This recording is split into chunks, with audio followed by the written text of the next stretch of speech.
Importante: o conteúdo apresentado é uma história fictícia e criada exclusivamente para o canal Ayn Reddit. Nenhum dos eventos narrados aconteceu na realidade, criado apenas para entretenimento. Eu cheguei em casa mais cedo naquele dia. Devia ter sido uma surpresa boa. Em vez disso, parada no corredor da minha própria casa, ouvi o homem com quem eu estava há 7 anos me chamar de confortável, como quem descreve um sofá, não uma pessoa que ele dizia amar. Eu não fiz barulho nenhum. Só guardei aquilo, entrei no meu carro e comecei a entender que a vida que eu vinha sustentando sozinha havia anos estava prestes a acabar. O que eu não sabia era o que eu ainda ia encontrar escondido numa caixa de documentos. Ouvi meu namorado dizer que eu era confortável demais para casar. Uma semana depois, ele chegou em casa e encontrou algo que ele jamais esperava. Eu tinha 34 anos quando descobri, parada no corredor da minha própria casa, que 7 anos da minha vida cabiam numa única frase dita com desdém. Eu trabalho como gerente de projetos numa construtora de médio porte em Curitiba. Sou o tipo de pessoa que faz planilha para tudo.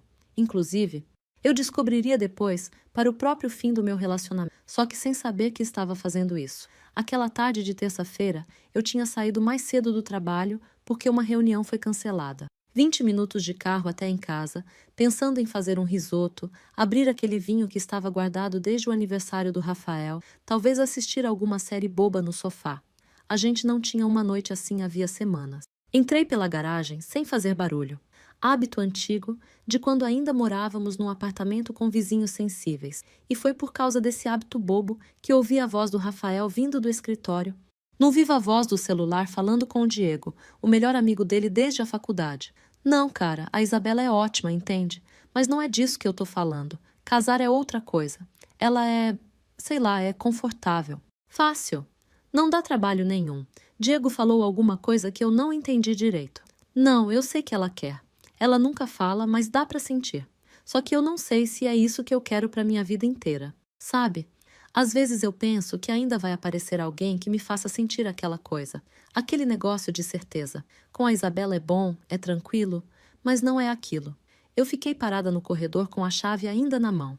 Eu me lembro do peso dela, fria contra a palma. Eu me lembro de olhar para o tapete. Um tapete que eu tinha escolhido, que eu tinha pago, que eu tinha carregado dobrado debaixo do braço numa loja de decoração um sábado, enquanto ele esperava no carro, porque essas coisas o deixavam entediado. Não é aquilo. Eu não fiz barulho. Coloquei a chave em cima do móvel do corredor com um cuidado quase cirúrgico, como se o silêncio pudesse apagar o que eu tinha acabado de ouvir.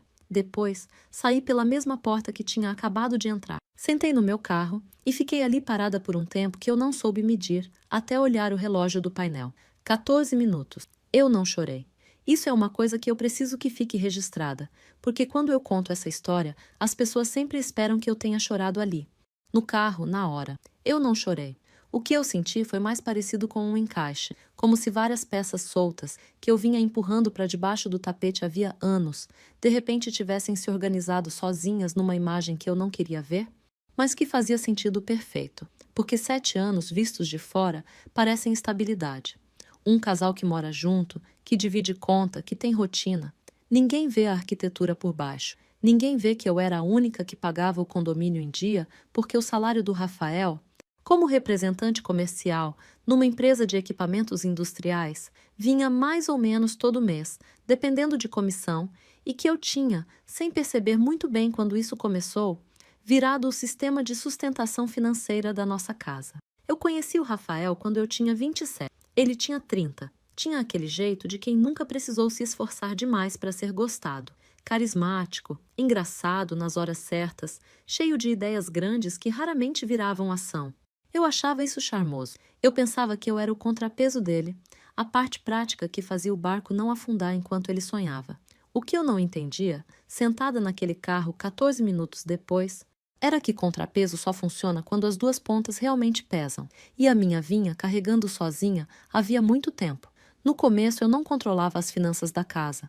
Isso foi acontecendo aos poucos, do jeito que essas coisas acontecem, não por decisão, por acúmulo.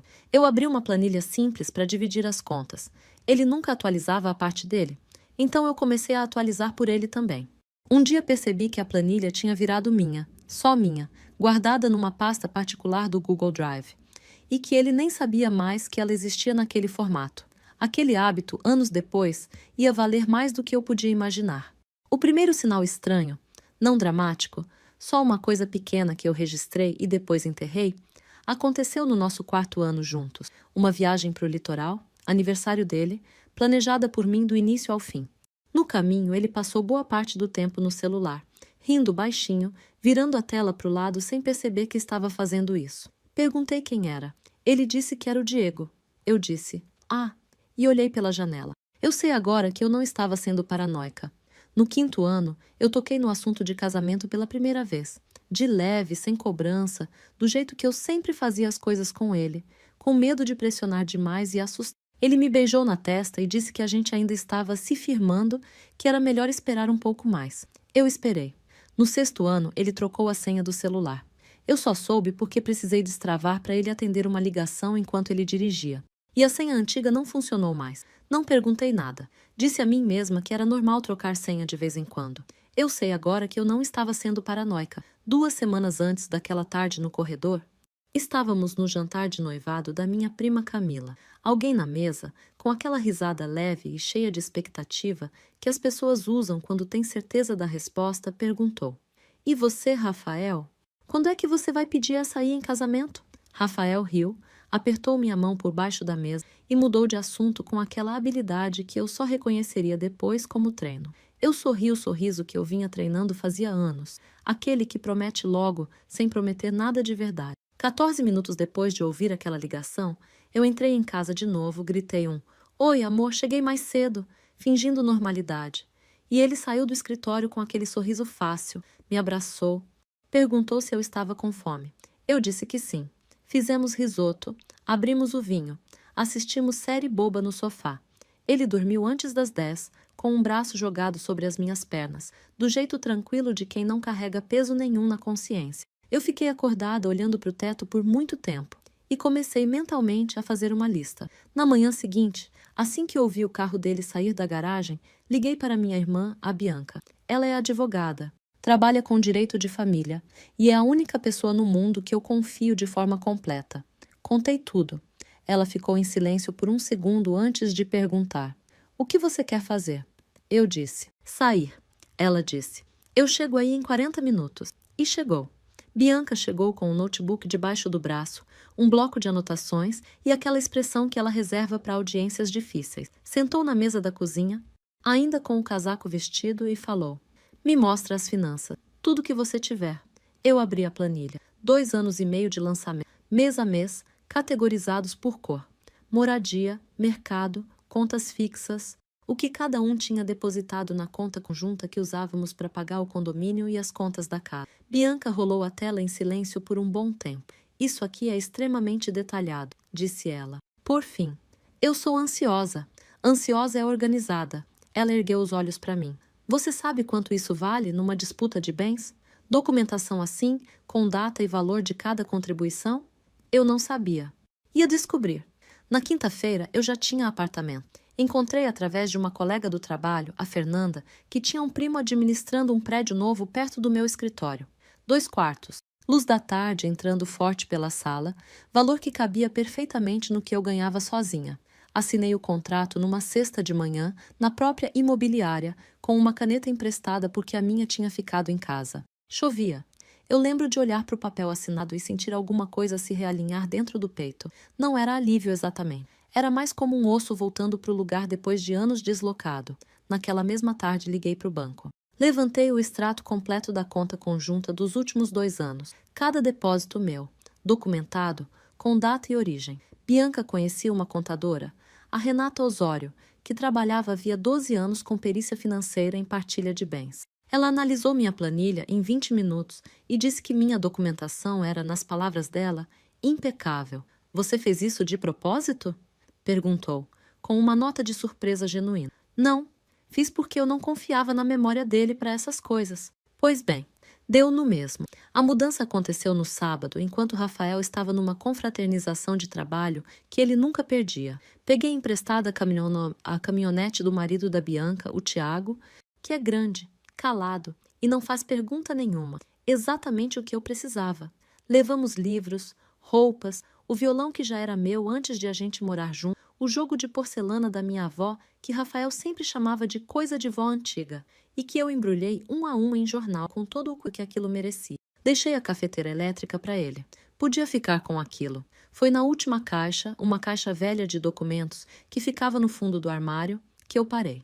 Dentro dela, entre papéis de IPTU antigos e declarações de imposto de renda, tinha um extrato bancário que eu nunca tinha visto, dobrado em 3, como se tivesse sido guardado às pressas. A conta estava só no nome do Rafael. No campo de apelido que alguns bancos permitem personalizar, ele tinha escrito uma palavra só: futuro. A conta tinha sido aberta havia 18 meses. Os depósitos eram pequenos, regulares, deliberados. 150 aqui, 200 ali. Nada que chamasse atenção isoladamente, mas constante. Sempre constante. Bianca, que estava do meu lado dobrando uma caixa, ficou parada quando percebeu que eu não estava mais falando nada. Não é minha. Eu nunca vi essa conta. Ela sentou no chão ao meu lado. Eu virei a folha. A movimentação mais recente tinha sido feita 4 dias antes. O valor, R$ 7.400. Eu fiquei olhando para o número. 3 meses atrás, minha mãe tinha comentado, naquele jeito cuidadoso, de quem não quer estragar uma surpresa, que Rafael tinha ligado para ela perguntando sobre o anel de noivado da minha avó. O que ficaria comigo, por linhagem, quando chegasse a hora. Eu não tinha comentado nada com ele sobre isso. Nunca tinha perguntado. Só esperei, do jeito que eu sempre esperava, com a paciência de quem aprendeu a não querer alto demais. Agora eu estava sentada no chão do nosso antigo quarto, segurando um extrato bancário, R$ 7.400, valor plausível para um anel de noivado de qualidade média nessa cidade. O que você está pensando? Perguntou Bianca, segurando meu braço. Eu pensei no jantar de noivado da Camila, no aperto de mão por baixo da mesa, na mudança de assunto. Pensei na ligação que eu tinha ouvido no escritório, a risada casual, tão fácil que eu ainda conseguia ouvir a frequência exata da voz dele. Ela é confortável, fácil. Não é aquilo. Uma conta chamada Futuro, 18 meses de depósito, um valor que dava exatamente para comprar um anel, e meu nome em lugar nenhum daquilo. Eu acho, falei devagar, que ele estava planejando pedir alguém em casamento. E eu acho que não sou eu. Meu celular vibrou no carpete ao lado. Mensagem do Rafael. Oi, dá pra gente conversar hoje à noite? Tem uma coisa que eu preciso te falar. Eu fiquei olhando para a tela por um tempo. Depois virei o celular para baixo e continuei arrumando as caixas. Eu não respondi a mensagem naquela noite. Respondi na manhã seguinte, curta, neutra. Claro, te vejo às 19 horas. Eu não estaria em casa às 19 horas. Eu não estaria naquela casa nunca mais. Mas ele não precisava saber disso ainda. Existe um tipo específico de foco que aparece numa mulher que passou 7 anos sendo útil para alguém e de repente redireciona toda essa competência para outra coisa. Bianca conhecia um investigador particular. Claro que conhecia. 12 anos trabalhando com direito de família, cria esse tipo de contato. O nome dele era Oswaldo Machado, ex-policial civil, 16 anos de atuação em investigação particular, especializado em rastreamento de bens e casos de infidelidade. Discreto, sem drama, com a energia de um homem que já tinha visto de tudo e não se surpreendia mais com quase nada. Encontrei com ele num café perto do meu novo apartamento, num sábado de manhã. Levei o extrato bancário, levei a planilha impressa, 47 páginas organizadas por mês, e levei o laudo que a Renata tinha me mandado, com o cabeçalho de credenciais dela no topo. Ele olhou tudo devagar, sem pressa, sem tocar muito nos papéis. O que a senhora quer saber? Se tem outra pessoa. E se tiver, quero saber quem é e há quanto tempo. Não é para vingança. É porque eu preciso entender o que a minha vida realmente foi. Ele me olhou por um instante. Me dá 5 dias. Não muda seu comportamento com ele nesse período. Se ele mandar mensagem, responde normal. O que é normal depois de 7 anos respondendo assim? Ele quase sorriu. A senhora sabe exatamente o que é normal. Foi assim que aguentou até agora. Enquanto eu esperava, fui fazendo as coisas que se faz quando se desmonta uma vida em conjunto. Separei minha linha de celular do plano compartilhado. Atualizei meu endereço no banco, no trabalho, nas 3 assinaturas de streaming que estavam no cartão dele. Troquei a fechadura do apartamento novo, não por medo, só porque o lugar precisava ser inteiramente meu. Liguei para minha terapeuta, a doutora Helena Wright, que eu via a cada 15 dias fazia uns 2 anos, sempre descrevendo aquilo genericamente como estresse do trabalho. A recepcionista conseguiu um encaixe para segunda de manhã. A doutora Helena tem um jeito de ficar em silêncio por alguns segundos antes de responder qualquer coisa. No começo eu achava estranho. Agora eu sei que é porque ela está realmente pensando, não performando escuta. Contei tudo. O corredor, a ligação, o extrato, a mensagem que eu não tinha respondido de verdade. Ela ficou quieta por uns 4 segundos. Como você está dormindo? Bem, melhor do que eu esperava. Isso nem sempre é bom sinal. Eu sei, mas acho que é porque eu parei de me confundir. 7 anos, toda vez que alguma coisa parecia errada, eu me convencia que era paranoia minha. Agora eu sei que não era. Isso é clareza, disse ela. Mas o luto não sumiu. Ele está esperando atrás da clareza. Ela estava certa, embora eu só fosse entender isso direito semanas depois. Osvaldo ligou numa quarta-feira, no fim da tarde. Eu estava no trabalho, saí para uma sala de reunião vazia e fechei a porta. Ela se chama Priscila, 29 anos, trabalha no mesmo setor comercial da empresa onde ele é representante. Não exatamente colega direta, mas cruzam a agenda com frequência, feiras, eventos do setor. Estão se vendo há uns 16 meses. 16 meses. Eu fiz a conta na cabeça antes mesmo de ele terminar de falar. 16 meses atrás, Rafael e eu tínhamos ido para Bombinhas comemorar nosso aniversário de 6 anos. Viagem inteira planejada, paga e organizada por mim, incluindo aquela pousada com banheira que ele tinha adorado. Ele voltou dizendo que tinha sido a melhor viagem da vida dele. Voltou e continuou vendo a Priscila. Osvaldo continuou. Com times tampes de atividade pública em redes sociais, nada de mensagem privada. Ele fez questão de deixar isso claro. Localização marcada, fotos de eventos em comum, um padrão de comportamento montado com uma precisão que já não deixava espaço para coincidência. O que a senhora vai fazer com isso? Perguntou ele. Nada ilegal, só precisava entender o formato da coisa. Desliguei e fiquei parada na sala vazia por uns minutos. A mesa comprida, a luz fluorescente. Não é um cenário dramático para quando o chão finalmente cede de vez, mas o chão cede onde você estiver. Não escolhe cenário bonito. Levantei, ajeitei a roupa e voltei para minha mesa. Tinha um relatório para entregar às 17 horas. Entreguei às 17h20. Na quinta à noite, Rafael chegou em casa e encontrou tudo vazio. Não desorganizado, não revirado, só vazio do meu jeito. Cada coisa minha, levada. Cada coisa dele, intacta. Exatamente onde sempre esteve. A cama estava feita, a louça lavada, a cafeteira dele em cima do balcão esperando. Em cima da mesa, um envelope. Eu escrevi a carta à mão. Passei por 3 rascunhos até chegar num que dizia exatamente o necessário, sem nada sobrando. Rafael. Terça-feira eu cheguei em casa mais cedo e ouvi sua ligação com o Diego. Ouvi tudo. Já me mudei, já separei minhas finanças e já retirei minha parte da conta conjunta, com documentação completa de cada contribuição que fiz nos últimos 2 anos e meio. Sei sobre a Priscila, sei há quanto tempo, e encontrei o extrato da conta futuro. Sei o que os R$ 7.400 eram para comprar. Eu não estou brava, não estou pedindo explicação, não tenho interesse em conversa. Eu acreditei em você por 7 anos porque eu quis. Essa foi minha escolha e eu vou carregar isso. Mas preciso que fique claro. Eu nunca fui só confortável. Você foi. Não me procure. Minha advogada vai entrar em contato sobre os bens que ainda faltam dividir. Isabela. Eu ainda não tinha advogada quando escrevi aquela carta. Tinha na sexta de manhã. Bianca me indicou a doutora Marina Castelo, 14 anos de atuação em direito de família, especializada em partilha de bens de casais não casados, rápida, direta, com o tipo de energia de quem realmente gosta de descobrir o que as pessoas têm direito a receber. Nos encontramos na segunda na sala dela. Levei tudo. A planilha, os extratos, o laudo da Renata, o relatório do Osvaldo. Ela foi passando os olhos, página por página. A boa notícia, disse por fim, é que sua documentação da conta conjunta é tão sólida que ele praticamente não tem argumento. Ela levantou os olhos. Você montou essa planilha pensando que um dia ia precisar dela assim?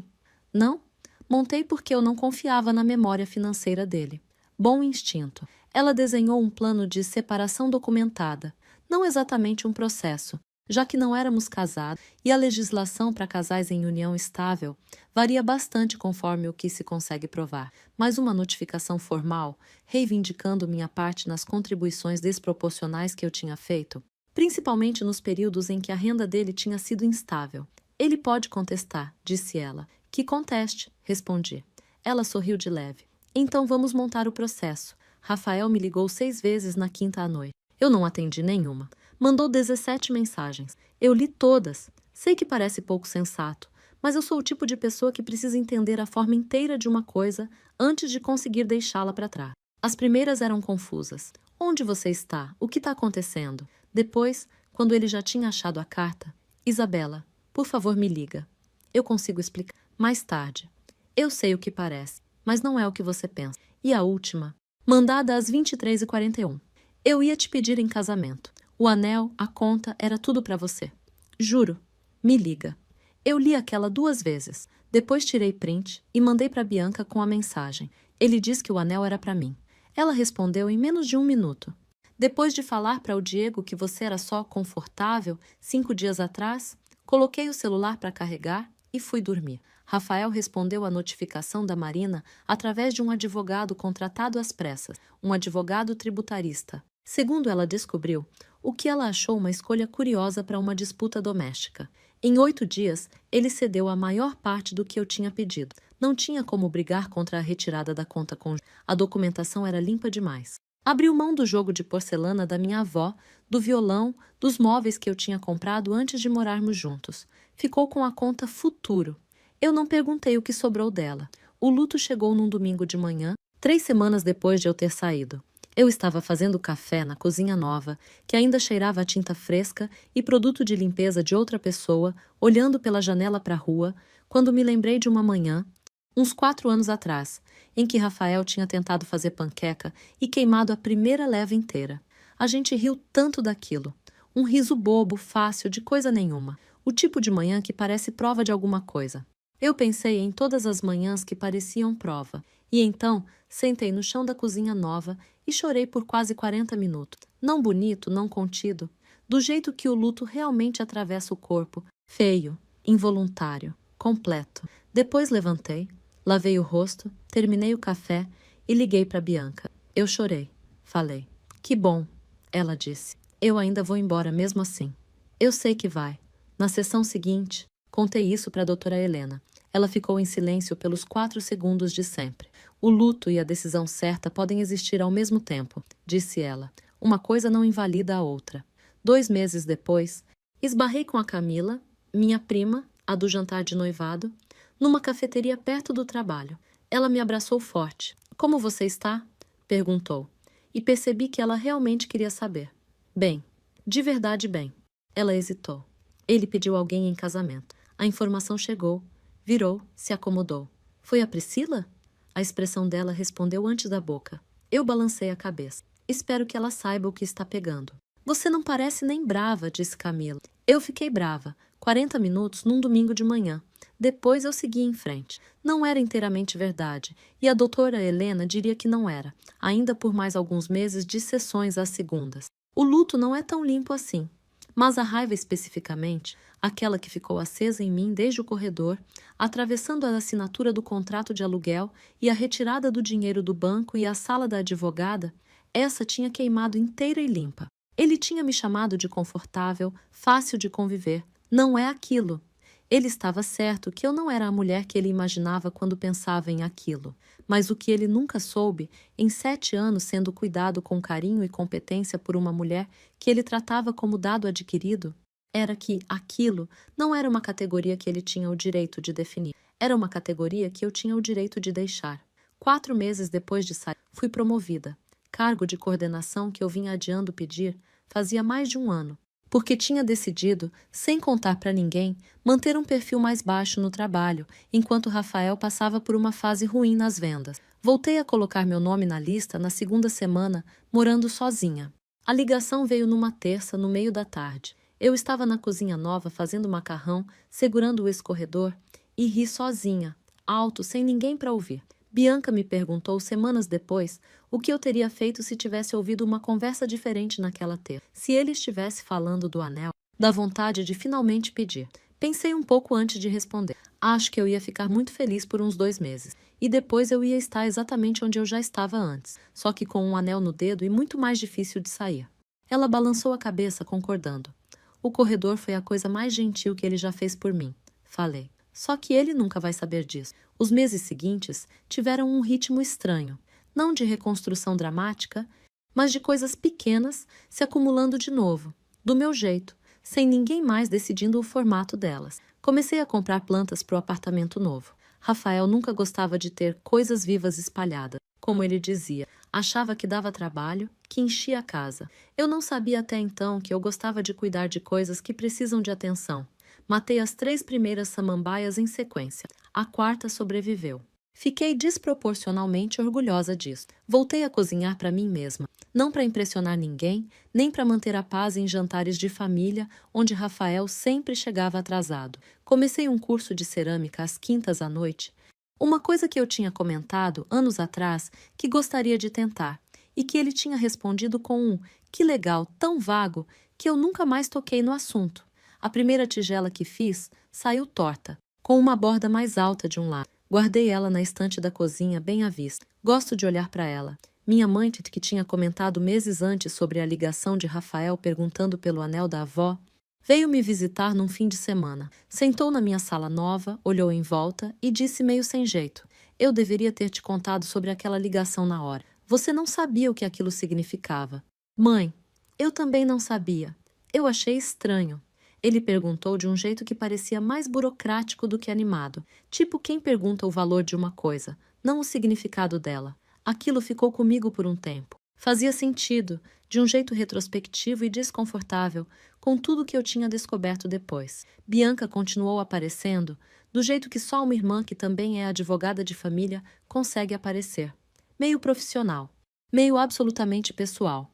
Um dia, tomando vinho na minha varanda nova, ela falou: "Sabe o que eu mais lembro daquela quinta-feira? Você não chorou nenhuma vez enquanto a gente empacotava as coisas, só quando achou o extrato. Eu acho que eu já tinha chorado tudo o que precisava chorar nos 7 anos anteriores, só não sabia que aquilo era choro, achava que era só cansaço." Doutora Helena, numa das sessões de segunda, me perguntou o que eu tinha aprendido sobre mim mesma que eu não sabia antes do corredor. Pensei bastante antes de responder, que eu era boa demais em me convencer de que as coisas estavam bem. Eu tinha um talento enorme para isso. Achava que era otimismo. Era só medo disfarçado de paciência. Ela fez uma anotação com aquela caligrafia miúda que eu nunca consegui ler de cabeça para baixo. E agora? Agora eu presto atenção quando alguma coisa parece errada. Não espero mais 7 anos para confiar em mim mesma. Ela pausou os 4 segundos de sempre. Isso é muito bom, disse por fim. Eu sei, só demorei 7 anos para chegar nisso. 1 ano depois de sair, comecei a notar as coisas de um jeito diferente. Não numa forma dramática, mas numa espécie de vigilância silenciosa que eu não tinha antes. Numa reunião de trabalho, um colega novo, o Tiago, do setor de engenharia, comentou de passagem que prazo apertado é assim mesmo, todo mundo se vira. E eu percebi que antigamente eu teria aceitado aquilo sem questionar. Teria me virado sozinha sem pedir ajuda nenhuma. Dessa vez eu simplesmente disse que o prazo não era realista e pedi mais uma semana. Consegui. Foi um detalhe pequeno, mas eu senti o peso dele. Era o tipo de coisa que 7 anos com Rafael tinham me ensinado a não fazer. Pedir. Esperar que o outro perceba sozinho, se contentar com mais ou menos. Fernanda, a colega que tinha me indicado o apartamento, começou a me chamar para sair depois do trabalho, coisa que eu quase nunca fazia antes porque Rafael reclamava. De um jeito nunca explícito, sempre em suspiros e comentários sobre chegar tarde, quando eu tinha planos que não incluíam ele. Comecei a ir. Descobri que eu gostava de bar de vinho natural, coisa que eu nunca soube porque nunca tinha tido chance de descobrir. Numa dessas saídas, encontrei um amigo do Tiago, marido da Bianca, um cara chamado Bruno, engenheiro florestal, que trabalhava em projetos de recuperação ambiental fora da cidade e vinha para Curitiba só umas 2 vezes por mês. A gente conversou por quase 2 horas sobre nada em particular. Ele não perguntou meu status de relacionamento até tarde na conversa, e quando eu contei, resumidamente, ele só disse: "Parece que você aprendeu bastante coisa nesse processo todo." Não tentou consertar. Não tentou impressionar, só ficou ali, ouvindo. Eu não estava procurando nada, ainda não, mas guardei aquele nome. Enquanto isso, o processo com a doutora Marina se encerrou formalmente. Rafael assinou o acordo de partilha sem contestar mais nada, resignado, segundo ela relatou, num jeito de quem só queria que aquilo acabasse logo. A conta futuro nunca apareceu de novo em nenhum documento. Eu não perguntei. Camila me contou, meses depois, que o casamento com a Priscila tinha sido marcado para o ano seguinte. Eu recebi a notícia com uma indiferença que me surpreendeu até mim mesma. Não porque eu tivesse superado tudo de forma perfeita e cinematográfica, Mas porque na prática, aquela vida já não tinha nada a ver comigo. Rafael tinha virado uma pessoa que eu conhecia num passado distante, não uma ferida aberta. Doutora Helena, numa sessão de outono, me perguntou se eu sentia falta de alguma coisa daquela relação. Pensei bastante. Eu sinto falta de ter alguém que eu conhecia bem, num nível de rotina. Não do Rafael especificamente. Sinto falta da familiaridade. Mas não trocaria a familiaridade pelo resto do pacote. Isso é uma distinção importante, disse ela. Eu sei. Demorei para conseguir separar as duas coisas. Bruno reapareceu 3 semanas depois, numa mensagem simples. Vim para Curitiba para uma reunião semana que vem. Bar de vinho de novo? Eu fiquei olhando para o celular por um tempo maior do que eu esperava, tentando entender por que aquilo me deixava nervosa de um jeito que eu não sentia fazia anos. Não o nervoso ansioso que eu carregava com Rafael, de tentar adivinhar o humor dele antes de qualquer decisão. Era outro tipo de nervoso, mais leve. Respondi que sim. Fomos ao mesmo bar. Dessa vez a conversa durou 3 horas, não 2, e em algum momento ele perguntou, sem rodeios, como eu tinha chegado até ali. Não só ao bar, mas àquela versão de mim, sozinha, com apartamento próprio, plantas que sobreviviam, uma tigela torta em exposição na estante. Eu contei uma versão resumida do corredor. Da planilha, da conta futuro. Ele ouviu inteiro sem interromper, o que já era mais do que Rafael costumava fazer em conversas de 10 minutos, quanto mais de 20. Isso exigiu muita organização, disse ele. No fim, a parte de sair, quero dizer, não é fácil fazer isso rápido e limpo. Eu tive ajuda. Minha irmã apareceu em 40 minutos. Isso diz muita coisa sobre você também. O tipo de pessoa que atrai gente que aparece em 40 minutos. Eu não soube o que responder na hora. Guardei aquilo para pensar depois, sozinha, do jeito que eu processava as coisas importantes. Bruno virou uma presença regular, sem pressa, sem urgência. Vinha a Curitiba a cada 2 ou 3 semanas. E a gente ia se conhecendo em doses pequenas, sem o peso de expectativa que eu tinha acostumado a carregar em relação. Numa dessas visitas, ele perguntou se eu tinha interesse em ir para um dos projetos dele no litoral. Ver o trabalho de recuperação de mata que ele fazia. Eu fui. Passei um sábado inteiro plantando mudas de espécie nativa com um grupo de voluntários, suja de terra até o cotovelo, rindo de um jeito que eu não lembrava a última vez que tinha rido daquele jeito, sem estar performando nada para ninguém. No trabalho, a promoção rendeu frutos que eu não esperava. Passei a liderar uma equipe de 6 pessoas, incluindo o Tiago, que virou uma espécie de aliado direto nos projetos mais complicados. Meu chefe, o Sr. Andrade, comentou numa avaliação de desempenho que eu tinha, ganhado uma clareza nova nas decisões no último ano. Palavras dele, sem saber o motivo real por trás daquilo. Doutora Helena, numa sessão de dezembro, quase 1 ano e meio depois do corredor, me perguntou como eu descreveria minha vida naquele momento, comparada a antes. Menor em alguns aspectos, falei. Menos gente, menos compromisso social, menos coisa acontecendo ao mesmo tempo. Mas tudo que tem aqui dentro é meu de verdade. Antes eu tinha uma vida cheia, mas quase nada dela era escolhida por mim. Era administrada por mim. É diferente.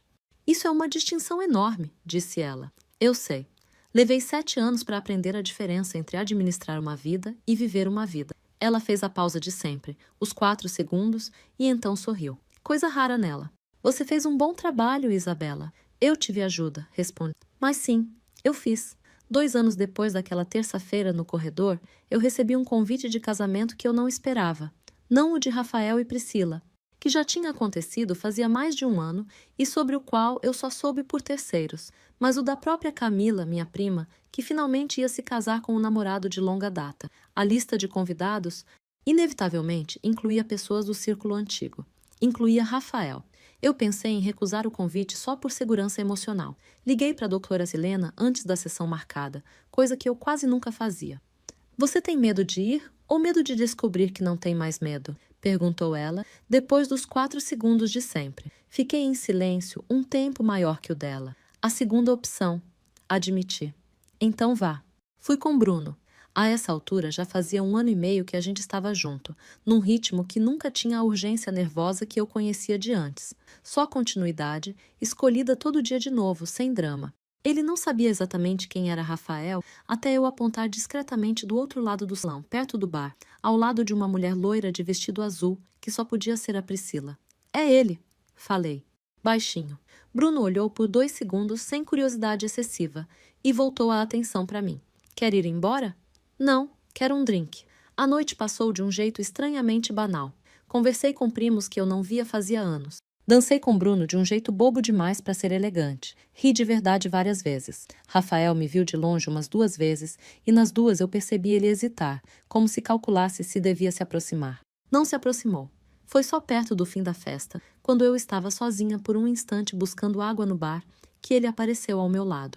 Isabela. Rafael. Ele parecia mais velho do jeito que às vezes as pessoas parecem mais velhas não pelo tempo, mas pelo desgaste. Tinha um copo na mão que ele girava sem beber. Você está bem? Disse ele, meio afirmação, meio pergunta. Estou. Eu queria ter falado com você antes. Depois de tudo. Nunca tive a chance de explicar direito. Eu olhei para ele por um momento, sem raiva, o que me surpreendeu até a mim mesma. Você não precisa explicar nada, Rafael.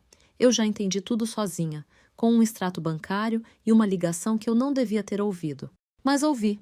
Ele baixou os olhos. Eu não queria magoar você. Eu sei que não queria. As pessoas raramente querem magoar alguém de propósito, só não se importam o suficiente para evitar. Ele não teve resposta para isso. Fiquei ali mais um segundo olhando para esse homem que eu tinha amado por 7 anos e que agora parecia quase um estranho. Não pela distância física, mas porque a versão dele que eu tinha carregado dentro de mim durante tanto tempo simplesmente não existia mais. Tinha sido substituída por essa, um homem comum, num terno mal ajustado, girando um copo que ele não bebia, tentando encontrar em mim algum resquício de culpa que aliviasse a consciência dele. Eu não tinha isso para dar. Espero que você seja feliz, falei, e descobri ao dizer que era verdade. Não porque eu tivesse perdoado no sentido raso da palavra, mas porque eu simplesmente não carregava mais peso nenhum daquilo. De verdade.